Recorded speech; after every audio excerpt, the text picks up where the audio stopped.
What up, everybody, and welcome back to the Charter Podcast, brought to you by St. Xavier University. Today, I am your host, 𝗪𝗓 𝗵𝗶, joined as always by my guy, Clay Harbor, and we have a very special guest. You know him from 670 The Score. You know him from Take the North podcast. It is Mark Grote. Mark, thanks so much for joining us today, man. Alex, Clay, it is a pleasure to be with you two gentlemen talking Bears football. It's really my favorite hobby and a career, too. It's true. We're three dudes who have turned hobbies into careers.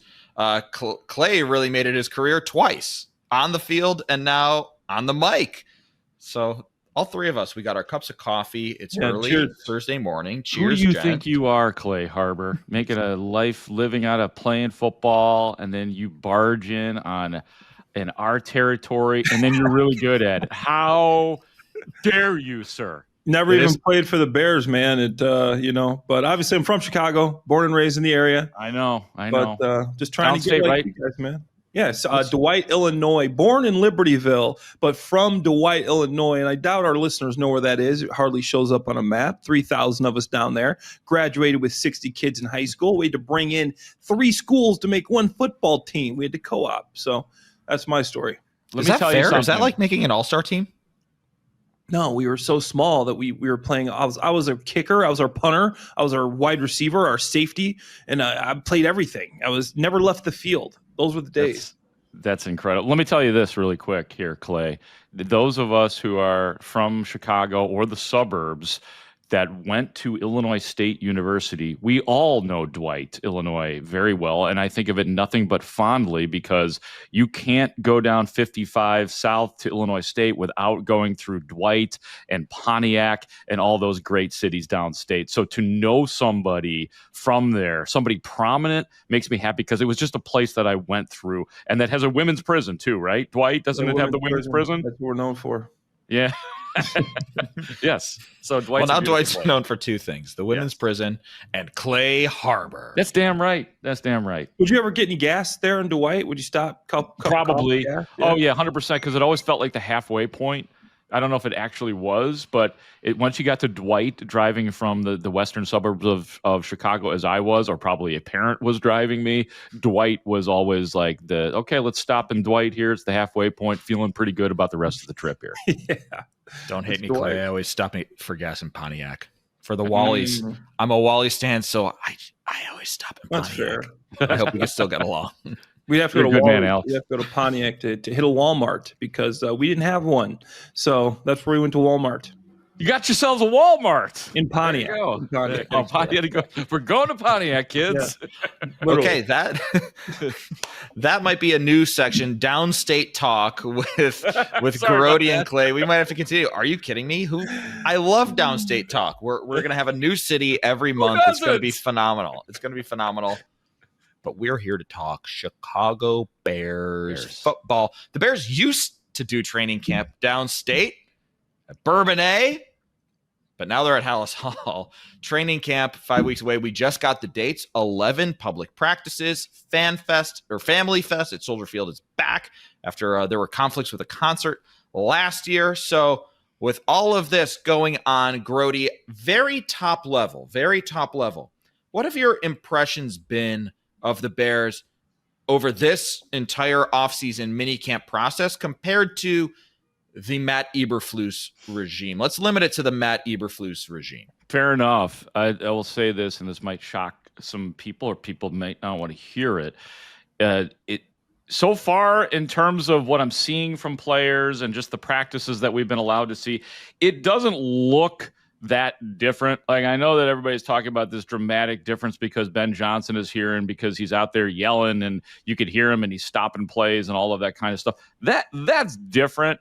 But in terms of like the actual practices and seeing how they move and see how they're coordinated, to me, it's not that different, and it shouldn't be yet. It's just the preseason progress, the offseason program. You start to see things that are discernible, usually in the 3rd or 4th day of training camp practice. So that doesn't mean, though, that things don't sound different. And that's the most important part right now. And that's the only thing to me that is truly concretely discernible right now. Ben Johnson sounds different at the lectern. The players sound different at the lectern. And I'll even go back to what I said about the practices and hearing Ben Johnson, because we've all made a big deal about that. That's literally sounds different, hearing from the coaches, watching the discipline. So the base, like, and Alex, you said just relative to Matt Eberflus, the base they're putting in seems pretty strong. Now, I will say that when Matt Eberflus put his base in, we were all kind of intrigued and fascinated by that as well. It was the hits principle. We're all, what's a loaf? How do you, what are the exclamation points when it comes to that? And honestly, Alex, you're smiling right now. But at first we were fascinated. And I know a lot of people made fun of the acronym, but we're like, okay, we're into it. This is the disciplinarian. He's putting in a good base. They needed this because Matt Nagy didn't have that. So I think relative to Matt Eberflus, as much as we all want Ben Johnson to pull away from Matt Eberflus, it hasn't happened yet. I think it has a very good chance of happening. I do think that Ben Johnson is the better product overall, but I'm not going to sit here and just project for the sake of projecting. I haven't seen the pull away completely as of yet. I'm smiling because you're right, because this seemed like a team. I mean, still, it's like things changed, but they're always the same. This was a team that needed discipline, and we heard hits, we heard loafs. It's like, oh, it's the return of Lovie Smith. The loafs are going to get these guys measurable stuff, and he's going to get them in line, right? We heard, get your track shoes, get ready to run. Da, da, da, da, da. And the pace was quicker. We're like, oh my God, maybe this is the discipline that the Bears need. And the loafs is going to be great. Obviously, it didn't work out. So that's why I was smiling, because it was like, yeah, in 2021, we were like, oh, wow, this is it. Or it's going to happen. Players were coming to the lectern after those practices, huffing and puffing, and our questions were, hey, you ever been part of it? No, man, that was crazy. That was like, boy, they really had us in shape. And there was a point where I think a lot of the media was buying in, because we just serve or dish out what we were served. And it was a lot of players saying, oh, yeah, man, this is different. And it kind of felt good. So that's why, it would be foolish for me to sit here and say, like somehow Ben Johnson is not an improvement from Matt Eberflus, because let's face it, I mean, on Matt Eberflus's watch, this team had 2 10-game losing streaks. It was a disaster. But if we're just being real here right now, the separation just hasn't occurred yet. Before I kick it to Clay, quick correction on myself. I said 2021. I'm pretty sure that was Matt Nagy's last year, because that was Justin Fields' first year. 2022. I don't know why I said 2021. That's okay. You're forgiven. You haven't had enough coffee. Yeah, you just got your coffee brewed there, so we'll forgive you, Alex. But Mark Grote, how many Bears training camps have you covered? I mean, do you know off the top of your head? Yeah, I do. My first training camp, Clay, was 2018, way back, and Alex mentioned it, way back in the Bourbon A days. So I guess it'd be 2018, 19, 20, 21, 22, 23, 24, 25. So that's 7. See, I didn't know off the top of my head. Or no, wait. 5 plus 3 would be 8. But 2020, there was no training camp, right? Oh, wait a minute. Wait, there was a training. No, there was a training camp. There was a training camp? Yeah. Okay. Oh, that's when they had like the separated. Yeah, everything was just on Zoom. What was the first year of Lake Forestness that they had the training camp there? I think that was 21. Or was it 22? I don't know. We're getting in the weeds. Yeah, this is really great television we're making here. Since 2018, Clay. That's how long I've been covering the Bears intensively. But I asked that question to ask this from a guy that's covered 8 Bears training camps, looking at this training camp holistically.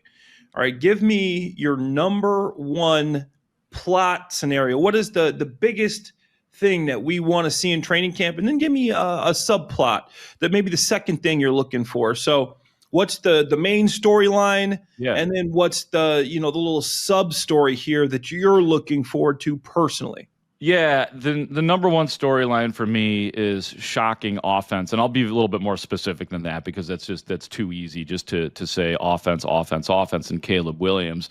But that is the answer, and I'll be specific. I've been pretty consistent with this message and what I want to see in training camp, and that is consistency from the offense, not on again, off again. That's what it was last year for Caleb Williams. And if we want to go back to all of my experience covering the Bears since 2018, every single training camp I've covered, and I covered Mitch Trubisky intimately, Justin Fields intimately, and now here we are with Caleb Williams. And with the predecessors that I just mentioned, every single training camp and offseason program was, oh, the defense is way ahead of the offense, which I understand is typical for a lot of teams when it comes to training camp, but there just haven't been, and I'll just keep it to Caleb and last year for the sake of keeping it in the now.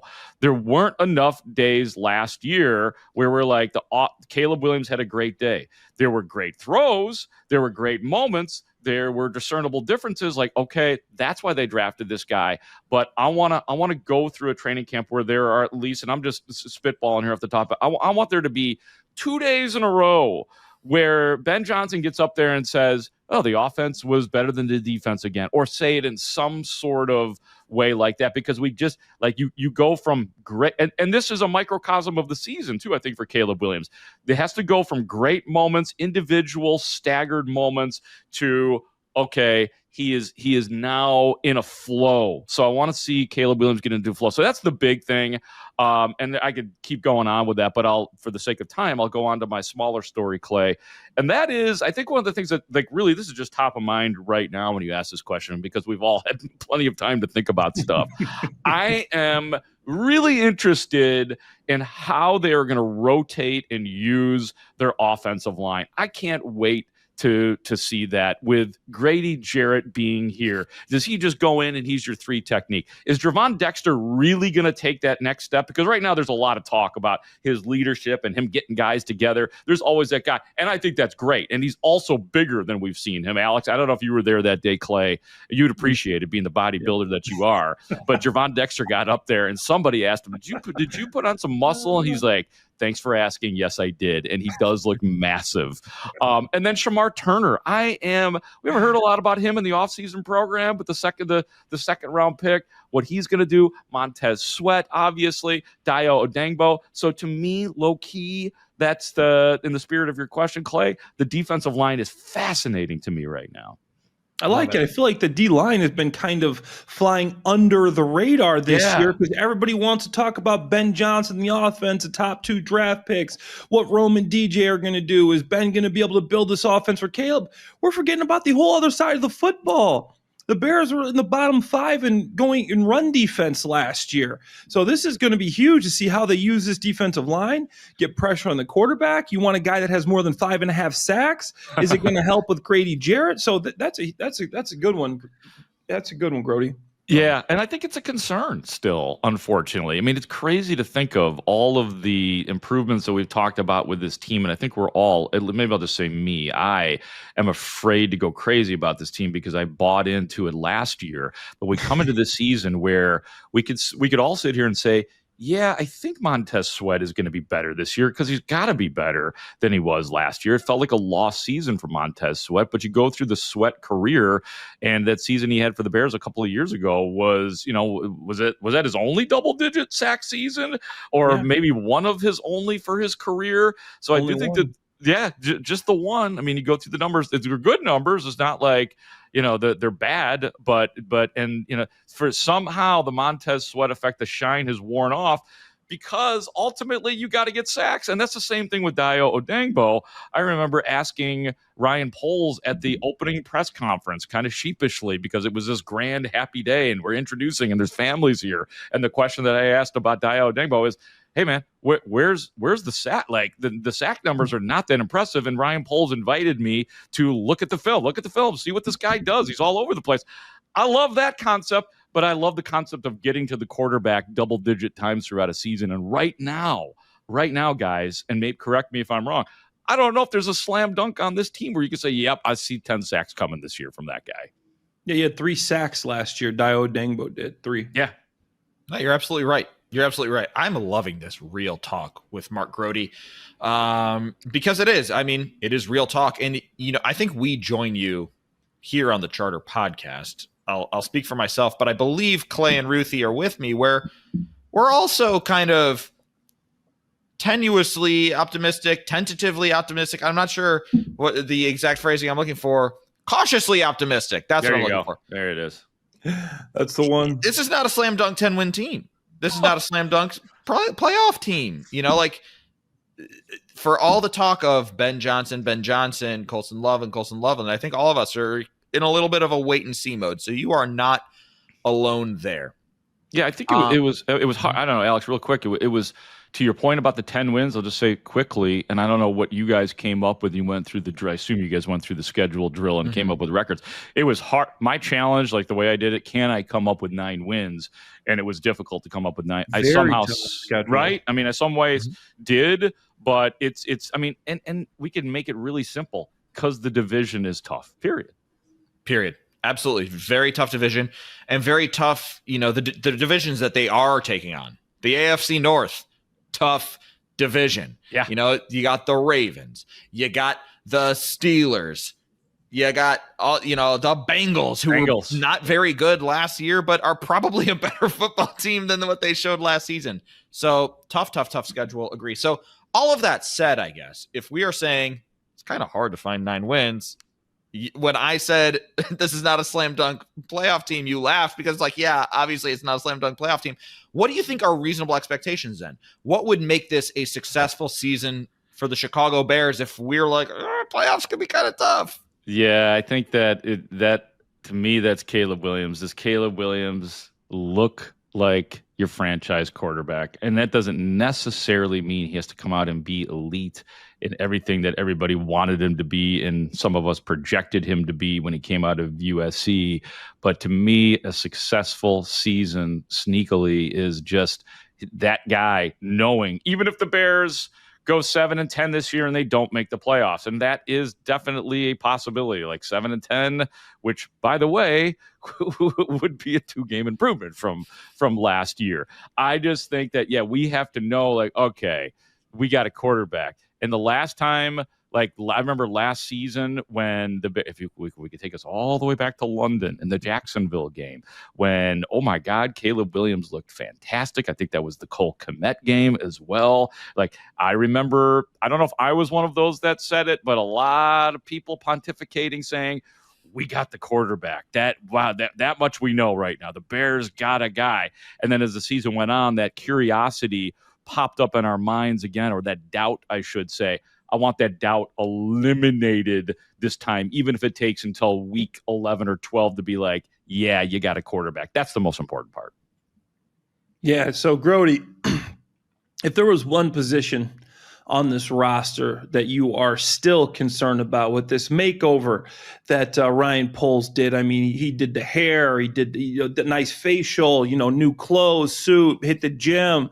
The roster looks a lot better, trimmed a lot of fat, looking good, but there's still some areas, you can improve on. I don't know, maybe the eyebrows. I don't know what's going on here. But if there was one position that you're like, okay, that could slow the Bears down. I know we already talked about edge rusher, so let's take edge rusher out here. Let's make it a little more difficult for you. What position do you think you're most concerned about heading into the season? Well, look, I don't think the Bears have a bad running backs room. I think that's unfair because look, DeAndre Swift is a representative player.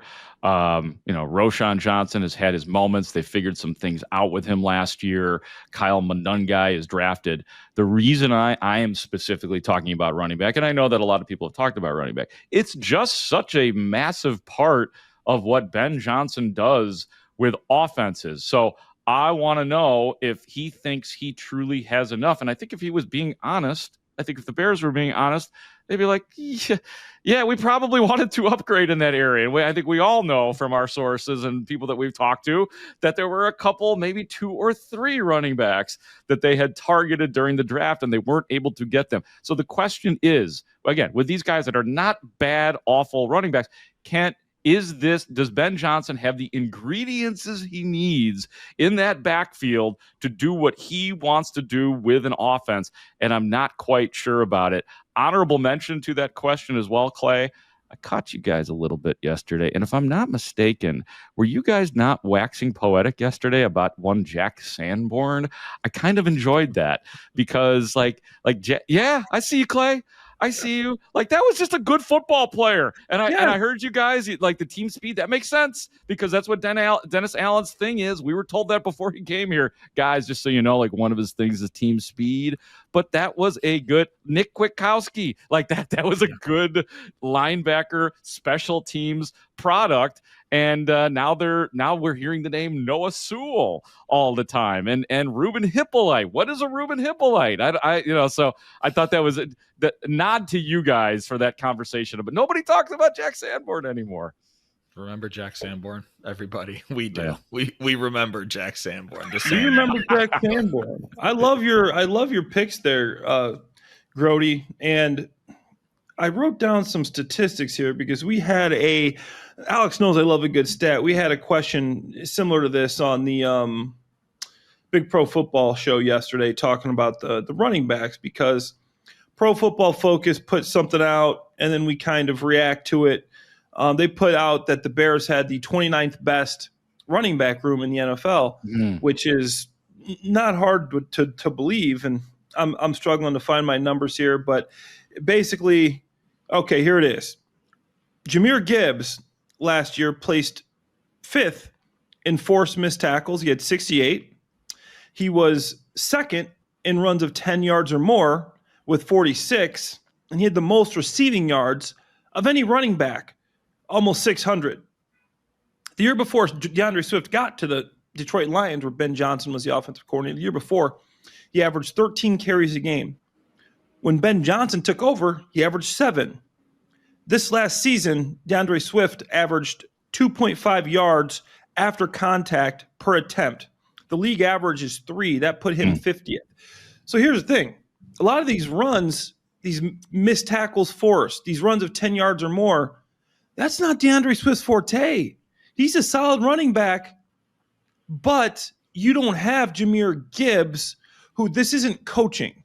This is a guy that uses his ability to break a lot of these plays, to force these missed tackles. So as you said, the ingredients, you're trying to make cookies now instead of having the nice flour and the nice chocolate chips.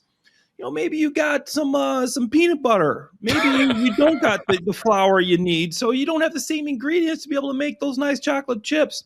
So that is a good point. We don't know what Kyle Monungai is as a 7th-round pick. We all think maybe he could be a guy to get some time, some tick. Maybe Roschon could get better. He's a guy that's shown some promise in that short yardage stuff, but we don't know. So that's going to be interesting. And being in huddles, locker rooms, on teams, the most important part about a running game, line matters, but it's the running back. It's the guy who has the ball in his hand, so that matters a lot.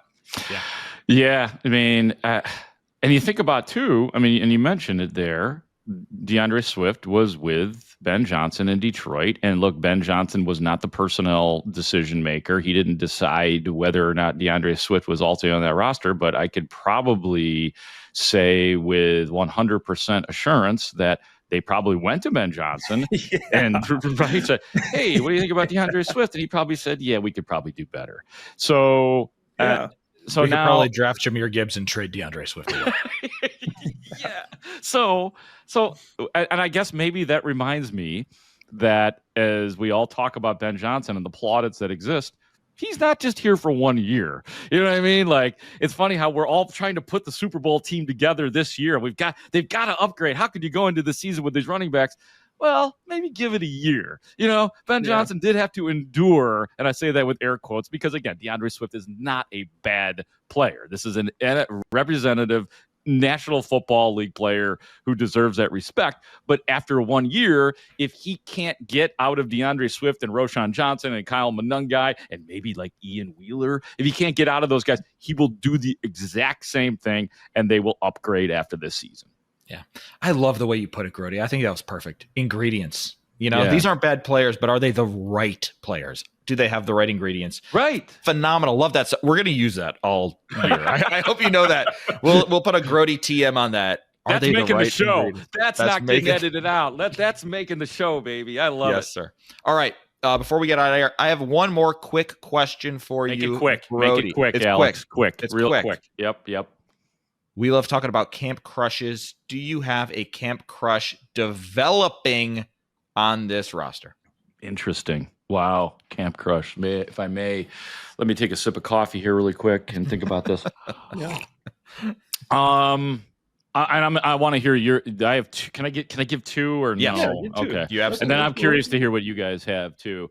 And they are two rookies, which I think makes it because it's like the new shiny objects. Wow. Yeah, everybody else seems old and tired.